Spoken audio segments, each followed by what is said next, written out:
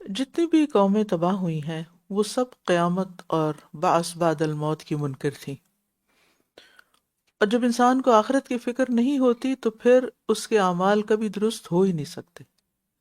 جس انسان کو جواب دہی کا ڈر نہ ہو وہ بھلا صحیح کام کیوں کرے؟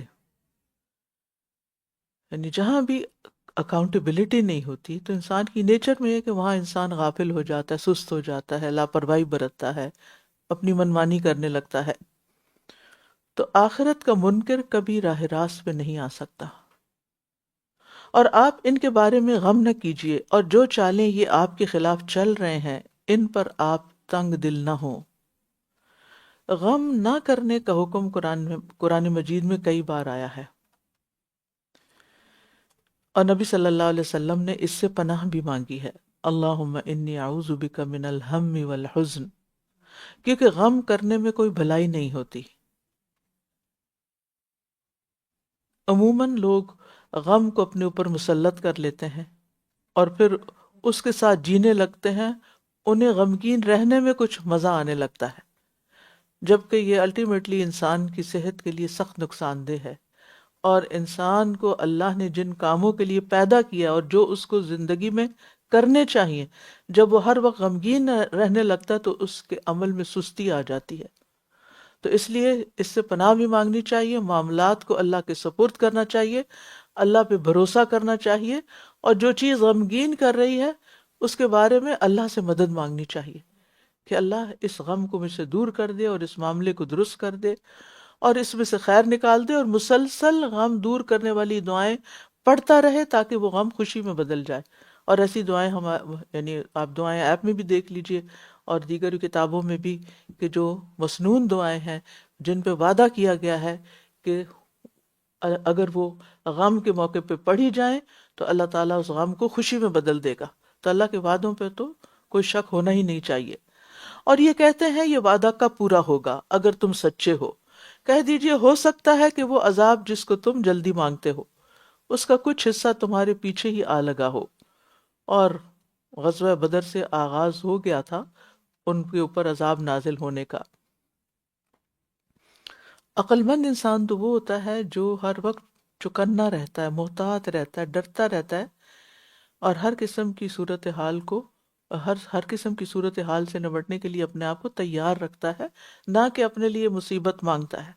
اور بے شک آپ کا رب لوگوں پر فضل والا ہے، لیکن ان میں سے اکثر شکر ادا نہیں کرتے، اس لیے پھر وہ فضل کے مستحق نہیں ہوتے۔ یعنی اگر آپ چاہتے ہیں کہ آپ پر اللہ تعالیٰ کا فضل اور اس کی رحمت نازل ہو تو جو نعمتیں ملی ہیں ان پر شکر ادا کرتے رہو تو وہ بڑھتی رہیں گی، حتیٰ کہ غم کے موقع پر بھی، تکلیف کے موقع پر بھی انسان نعمتوں کو یاد کر کے ان کا شکر ادا کرنا شروع کر دے بجائے اس کے کہ جلے کڑے، تو اللہ سبحانہ و تعالیٰ اس غم کو بھی اس کی برکت سے دور کر دے گا۔ اور عذاب میں تاخیر جو ہے یہ اللہ کا فضل اور اس کی رحمت ہے، اور اس مہلت کے ملنے پر اللہ کا شکر ادا کرنا چاہیے اور اپنے اعمال کو درست کر لینا چاہیے، نہ کہ فضول باتوں میں وقت ضائع کرنا۔ اور یقیناً آپ کا رب خوب جانتا ہے جو ان کے سینے چھپاتے ہیں اور جو کچھ یہ ظاہر کرتے ہیں، اور آسمان اور زمین میں کوئی پوشیدہ چیز ایسی نہیں جو ایک واضح کتاب میں درج نہ ہو۔ اللہ سبحانہ و تعالیٰ سب ظالموں کو جانتا ہے، لیکن وہ مہلت دے رہا ہے، یہ ہو سکتا ہے یہ اصلاح کر لیں، مگر ایسا نہیں کہ وہ اپنے انجام کو پہنچیں گے، نہیں، اللہ نے ایک وقت مقرر کر رکھا ہے، اور ظالموں سے نبٹنے کا اس کا اپنا ایک طریقہ ہے۔ لہٰذا بعض اوقات ہم سوچتے ہیں نا کہ دنیا میں مسلمانوں پر اتنے ظلم ہو رہے ہیں اور اتنی زیادتیاں ہو رہی ہیں تو اللہ تعالیٰ مدد کیوں نہیں کرتا؟ وہ ظالموں کو مہلت دے رہا ہے تاکہ وہ اپنے ظلم کی انتہا کو پہنچے اور پھر ایسے عذاب میں مبتلا ہوں جو کبھی ختم نہ ہو، اور دوسری طرف جن پہ تکلیف آئی بھی ہے ان کے اجر میں اضافہ ہوتا چلا جائے، اور پھر ہر چیز کا ایک وقت مقرر ہے اور وہ ایک کھلی کتاب میں لکھی ہوئی ہے جو کہ ہو کر رہے گی۔ بے شک یہ قرآن بنی اسرائیل پر اکثر وہ باتیں بیان کرتا ہے جن میں یہ اختلاف کرتے ہیں، یعنی قرآن مجید میں اکثر اختلافات کا ذکر کیا گیا ہے، سب کا نہیں، کیونکہ ان کے ذکر کرنے میں کچھ فائدہ نہیں۔ اور بے شک یہ قرآن ایمان والوں کے لیے یقیناً ہدایت اور رحمت ہے۔ جو ایمان لائے گا اس کے لیے یہ کتاب ہدایت اور رحمت ہے، یعنی قرآن پر ایمان اور اس کے احکامات پر عمل کی بدولت ایسی رحمتیں حاصل ہوتی ہیں جن کا انسان تصور نہیں کر سکتا۔ بے شک آپ کا رب ان کے درمیان اپنے حکم سے فیصلہ کرے گا، اور وہ بہت زبردست خوب علم والا ہے۔ یعنی اللہ سبحانہ تعالیٰ ہر طرح کے اختلافات، جھگڑوں اور نقصانات کا فیصلہ ضرور کرے گا جو لوگوں کے درمیان ہوئے اور ان کا کوئی فیصلہ نہ ہو سکا اور کوئی اصلاح نہ ہو سکی دنیا میں، لیکن ایک دن یہ سب ہوگا، اس پر یقین رکھا جائے۔ بس آپ اللہ پر توکل کیجئے، بے شک آپ واضح حق پر ہیں۔ یعنی آپ ان کی تکذیب، ان کی ایذا رسانیوں، ان کی سازشوں پہ پریشان نہ ہوں، اللہ پہ بھروسہ رکھیں، اللہ تعالیٰ جلد ہی ان سے نبٹ لے گا۔ جو شخص حق پر قائم ہو اسے اللہ پہ ضرور بھروسہ کرنا چاہیے، اور مدد آنے میں اگر دیر ہو رہی ہے کسی مشکل میں تو قدم لڑکھڑانے نہیں چاہیے، حق پر ہی جمے رہنا چاہیے۔ بے شک آپ مردوں کو نہیں سنا سکتے اور نہ آپ بہروں کو اپنی پکار سنا سکتے ہیں جب وہ پیٹ پھیر کر پلٹ جائیں۔ یعنی مردہ دلوں کو نصیحت اور ہدایت فائدہ نہیں دیتی۔ جس طرح جسمانی موت اور جسمانی بہرے پن والے شخص کو نہیں سنایا جا سکتا، اسی طرح روحانی طور پر مردہ کو بھی اور بہرے کو بھی نہیں سنا سکتے۔ اور نہ آپ اندھوں کو ان کی گمراہی سے بچا کر ہدایت دینے والے ہیں، آپ تو صرف انہی کو سنا سکتے ہیں جو ہماری آیات پر ایمان لاتے ہیں، پھر وہ فرما بردار بھی ہیں۔ یعنی بات کس کو سنائی دیتی ہے، سمجھ آتی ہے؟ جو اس پر ایمان رکھتا ہے اور جو اس پر عمل کرتا ہے، جو اس کو مان لیتا ہے۔ اور جب ہماری بات پوری ہونے کا وقت ان پر آ جائے گا تو ہم ان کے لیے زمین سے ایک جانور نکالیں گے جو ان سے کلام کرے گا کہ لوگ ہماری آیات پر یقین نہیں رکھتے تھے۔ اس جانور کا نکلنا قرب قیامت کی علامت ہے۔ قرب کے علامات قیامات میں سے پہلی علامت یہ ہے کہ سورج مغرب سے طلوع ہوگا، پھر چاشت کے وقت لوگوں میں ایک جانور نکلے گا۔ ان دونوں میں سے جو نشانی بھی پہلے ظاہر ہوئی دوسری اس کے فوراً بعد آئے گی، یعنی دونوں نشانیاں اکٹھی آئیں گی۔ یہ جانور لوگوں کی پیشانیوں پر نشان لگائے گا اور لوگوں کی پہچان اس نشان کی وجہ سے ہوگی۔ اور قیامت کے قریب ویسے بھی عجیب و غریب واقعات کثرت سے ہوں گے۔